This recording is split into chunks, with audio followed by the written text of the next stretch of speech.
Hello and welcome to this year's Awesome Day online conference for 2024. My name is Peter and I will be your AWS technical trainer for this session, Introduction to the Cloud. As a technical trainer for AWS, I spend most of my time working with those interested in learning about AWS services. From a technical, how does this work perspective, to a hands-on, how do I use this in my operational environment? To how can I architect a solution to meet my business's needs? The cloud is an ever-changing space, so it's always great to hear about new use cases and customer stories. It's a pleasure to walk you through the different foundational services in this year's Awesome Day. Today, we'll be walking through some fundamental concepts and key service areas to kickstart your cloud learning journey and help you prepare to start building on AWS. In addition to that, we'll be discussing a few innovation areas you might be interested in knowing more about. This session serves as a great intro to the AWS cloud. So no matter if you are completely new to AWS or just looking to learn more, you are in the right place. First up on our agenda, we'll be going to do an introduction to AWS and dive into some of the key foundational service areas, just like compute, storage, databases, networking, and security. In the second half of our session, we'll shift our focus to some other really cool services that enable innovation on AWS. Let's start with the most basic question. What is the cloud? The easiest way to put it is using someone else's computer. Okay, let's put this into context to understand it better. You are no doubt connected to this Awesome Day session from your own computer. It might be a personal laptop or a work laptop, and you are the primary user, no doubt, of that computer. You use it, you keep it secure, you restart when you have to install updates. And you are the one who is in control of it. However, on the flip side, if you break it, you're also responsible for that. Similarly, as a company, in your on-premises data center, you would have servers, storage, networking, and databases. And on those servers, you have applications and workloads running. This is exactly how the cloud operates. You're still going to have these resources, but you would be accessing them over the internet. When you use a cloud provider like AWS, we take care of the physical infrastructure side of things such as servers, storage, networking, etc. for you, which means that you don't need to manage the infrastructure. As a customer, you can run your favorite applications without having to deal with the underlying infrastructure. This changes how you use cloud computing. Firstly, agility. You can think of cloud computing as software instead of hardware. You would use the software to build and configure it according to your needs and the way you are able to achieve your needs in an agile way. Secondly, elasticity. You can provision resources as and when you need them. For example, you could fire up a server or maybe set up a database just with a few clicks.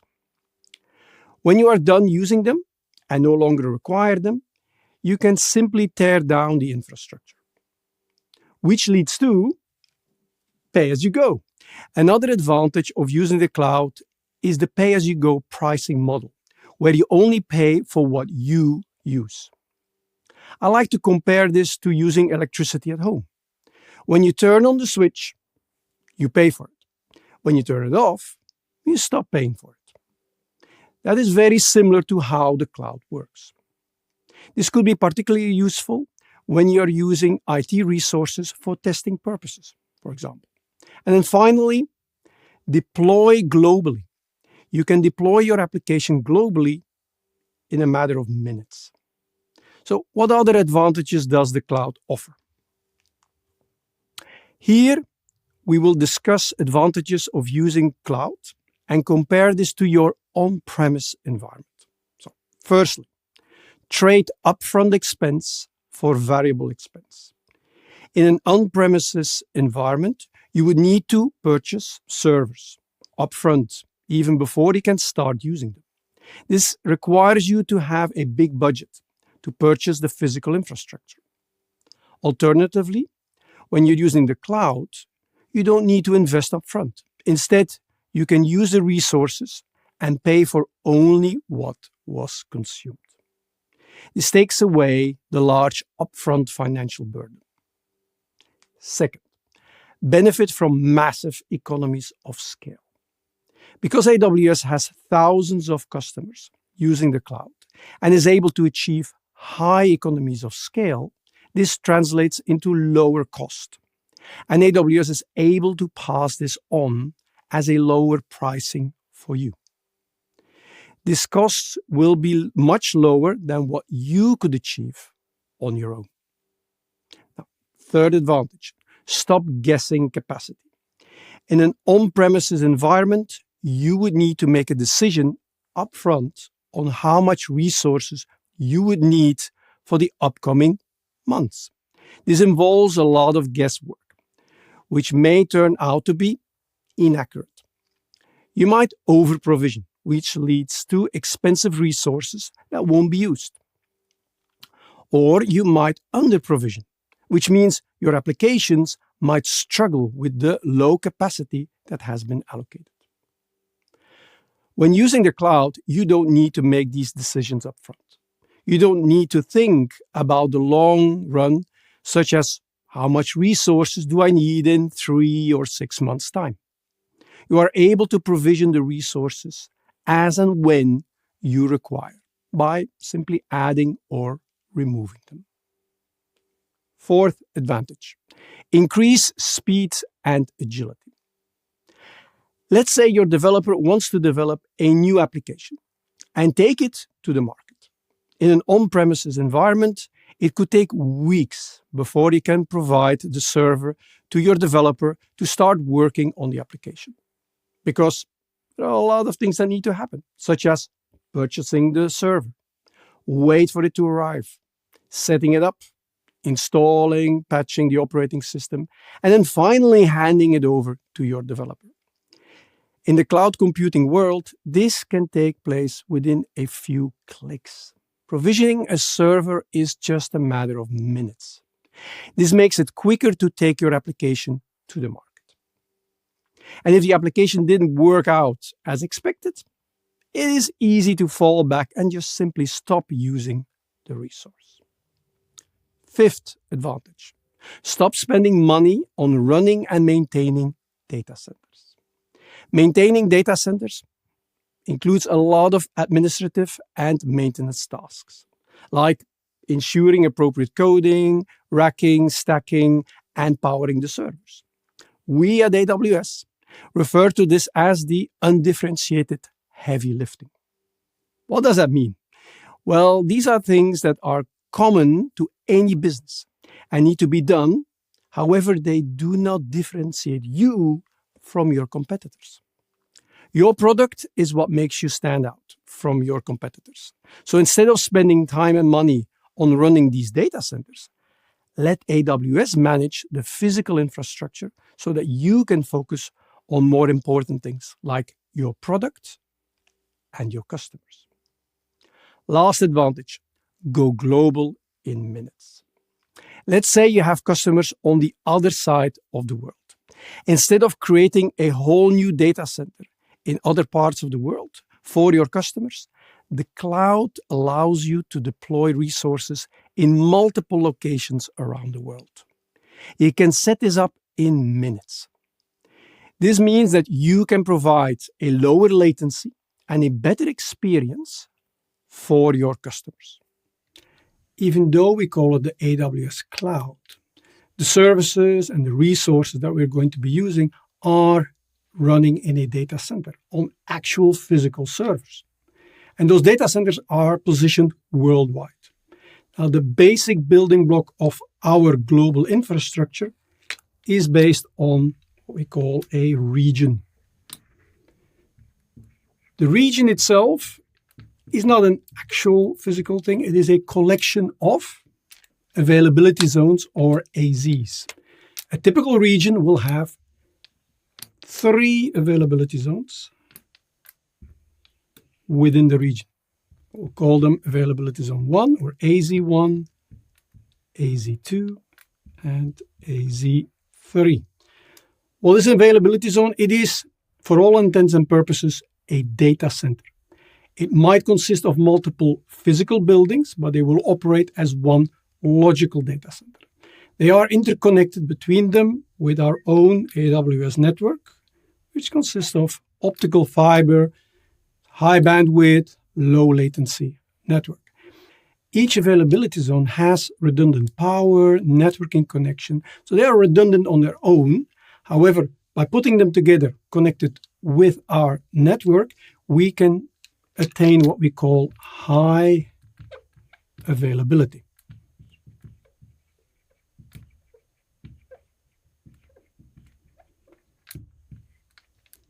And to have that, we put the availability zones at a certain distance of each other, actually a maximum of 100 kilometers, so that if something impacts one of our availability zones, it will not potentially disrupt the other availability zones. If we then put our resources, like our compute, for example, in each one of those availability zones, we have ourselves an actual highly available workload.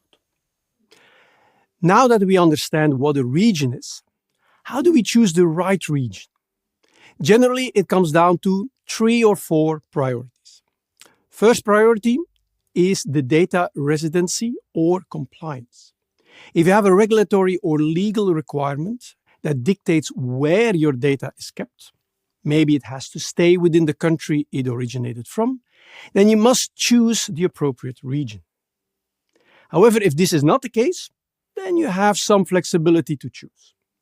Secondly, we want to locate a service as close to our customers who are going to use it as possible. This will help improve performance and give them a better experience. Third, comes down to service and feature availability.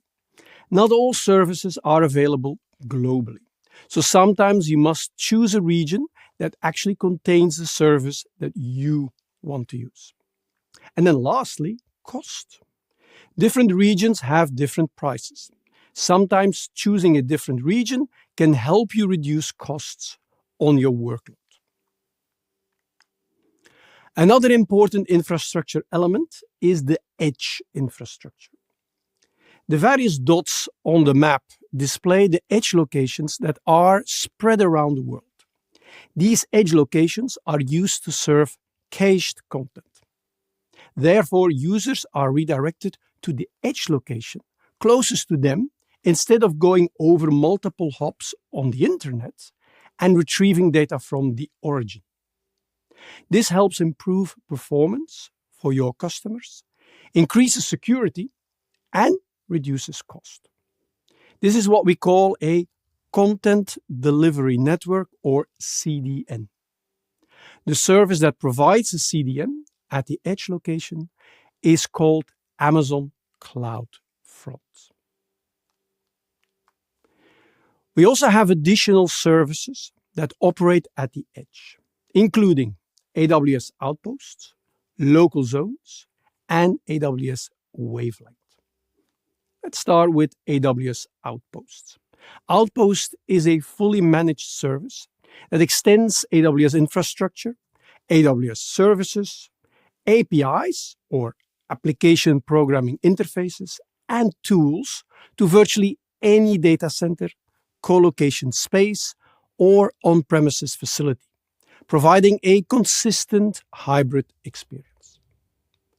Local zones is a relatively new type of AWS infrastructure deployment that places AWS compute, storage, databases, and other selected services closer to large cities, industries, or IT centers, where there is currently no AWS region. And finally, we're actually going to talk about this one a little bit later, AWS Wavelength, a new service that works with 5G technology. In this slide, we map on-premise resources to AWS services that can meet the same needs. Thinking about security, you might already be familiar with firewalls, access control lists, or maybe even have network or security administrators in your company. AWS has services that enable you to deploy similar security constructs. We have security groups and network access control lists, which we'll talk about in the networking module coming up. We've also got a service called Identity and Access Management, or the AWS IAM, which performs authentication and authorization to users for the different resources that we're going to talk about.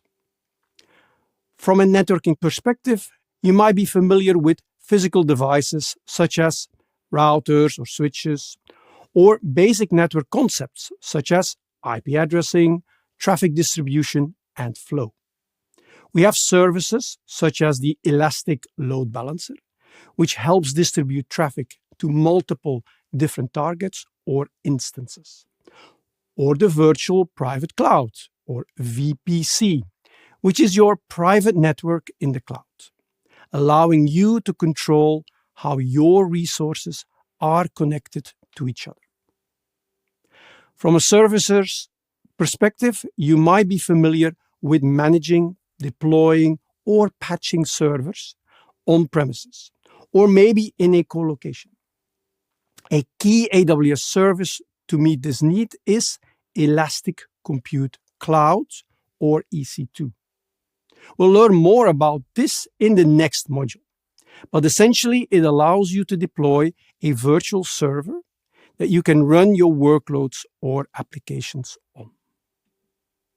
And then it's typical for a virtual server, you start with an image, which is what we call in AWS a Amazon Machine Image, or AMI.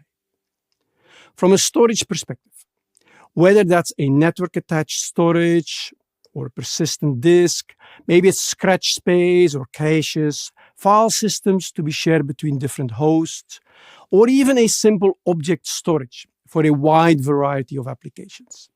AWS offers a number of different storage options depending on your requirements. Amazon Elastic Block Store, or EBS, offers easy-to-use, high-performance block storage at any scale. Amazon Elastic File System, or EFS, provides a scalable cloud-native NFS, or Network File System. And Amazon Simple Storage Service, or S3, provides object storage, built to store and retrieve any amount of data from anywhere on the web, which we'll talk about in the next module. AWS also has over 15 purpose-built databases, with RDS, or the Relational Database Service, being just one of them. So hopefully this helps you to apply your current knowledge to different AWS services that we will talk about later on. In the coming modules, we'll go a little bit deeper into some of these different AWS services. Now, let's have a look at how some of these services tie together with a very simple example. Let's say you have a web application which sits on a server that is accessed via the internet. The web application also needs to access some external data sources. As you can see from this architectural diagram, we have different services connected together to create the environment. In the middle, we have EC2, which, being a virtual server, hosts the actual web application. The application is stored onto an EBS volume, which provides block storage to the EC2 instance. The EC2 instance itself is deployed inside a VPC, which provides networking access. Now, as far as the data sources go, the EC2 instance could access data in S3, which is an object storage, or DynamoDB, which is a non-relational database. External users can access this web application via Route 53, which provides DNS resolution. Extending our architecture, we could use the data in DynamoDB as a source for a machine learning model we have designed using SageMaker, which could use Lambda functions, which are serverless compute, for the actual functionality. We will speak more about most of these services in the upcoming modules. Keep in mind, this is a simple example, but you can see how by connecting different services together, you can come up with a huge variety of different solutions, depending on what your requirements are. I like to think of individual AWS services as Lego blocks. And you put these Lego blocks together to build innovative solutions to meet customer business needs. Something important to consider is that we have different deployment models and ideas for different cloud maturity levels. What if you work for a corporate enterprise that was set up prior to the cloud? It is likely you are going to have a large physical infrastructure deployment that you've been using and probably had for many years. This is your on-premises environment. You're not going to want to just turn it off on Friday night, migrate everything into the cloud, and then on Monday just start operating in the cloud. On-premises environments can be slowly migrated, such that you operate in a hybrid model, where you have workloads and data in both your on-premise environment and your cloud environment. Now, alternatively, what if you work for a startup, a brand new company with an awesome, revolutionizing idea?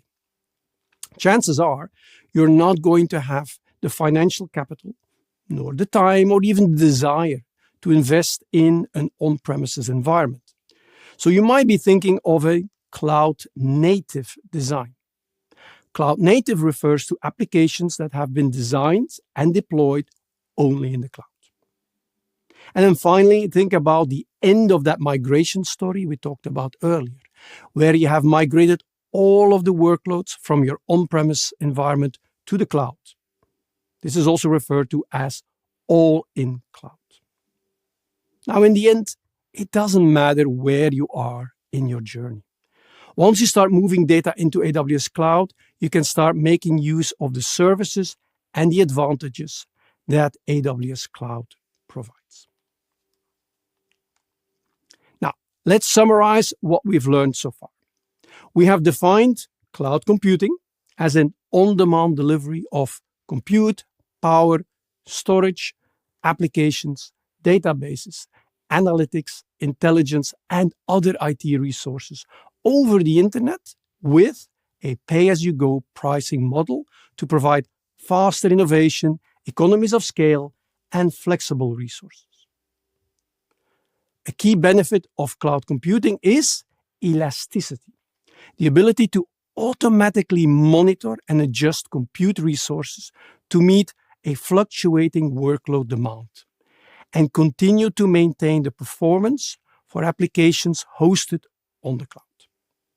Now, in AWS, the service responsible for providing this elasticity is called auto-scaling. Auto-scaling ensures that a sufficient number of EC2 instances are available to run the application. We also talked about different deployment models available for customers with different cloud maturity levels. Public cloud is what we have discussed so far, where computing services are offered by a third-party cloud service provider, such as AWS, over the public internet for you to use and pay as you go. Private cloud is the opposite of cloud computing, where you keep your databases, software, and networking within your physical on-premises location. And finally, a hybrid model where customers have workloads and data in both their on-prem environments and cloud environments. Now, before we move on, some additional common cloud terminology. Infrastructure as a service, sometimes abbreviated as an IaaS, contains the basic building blocks for cloud IT and typically provides access to networking, compute, and storage. Infrastructure as a service provides you with the highest level of flexibility and management control over your IT resources and is most similar to existing IT resources that many IT departments and developers are familiar with today. Platform as a service, or PaaS, provides a complete development and deployment platform in the cloud. In this model, cloud vendors provide developers with the hardware and software environment required for building applications and services over the internet. This helps you to be more efficient, as you don't need to worry about purchasing resources, capacity planning, software maintenance, patching, or any of the other undifferentiated heavy lifting involved in running your application. Software as a service, or SaaS, is a model in which the vendor delivers a completed product that is run and managed by the service provider so that the applications need not to be purchased, installed, or run on the user's system. Software as a service users typically have to subscribe to the provider's software and access it using the vendor APIs or the web.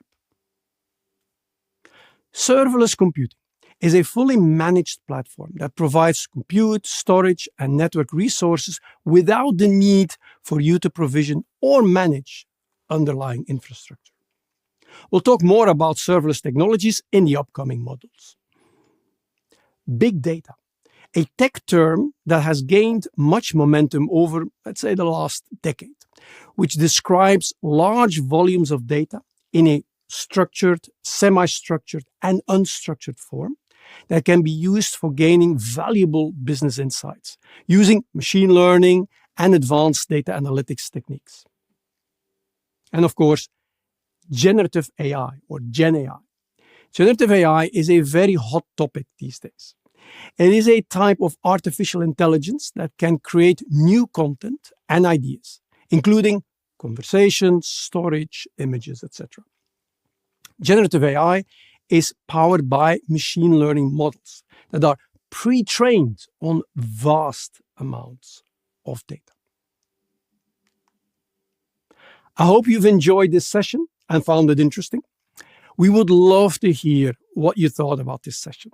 Please take a minute to complete the survey. Your feedback is important to us and can really help us to shape and improve events and learn in the future. You can also reach out to us on the various social sites listed on the slide. And why not test your knowledge? Make sure you complete the knowledge check after this session to see how you're progressing. This brings us to the end of this module, but this is only the beginning. For our next module, we will introduce the foundational services of compute, storage, and databases on AWS. Thank you.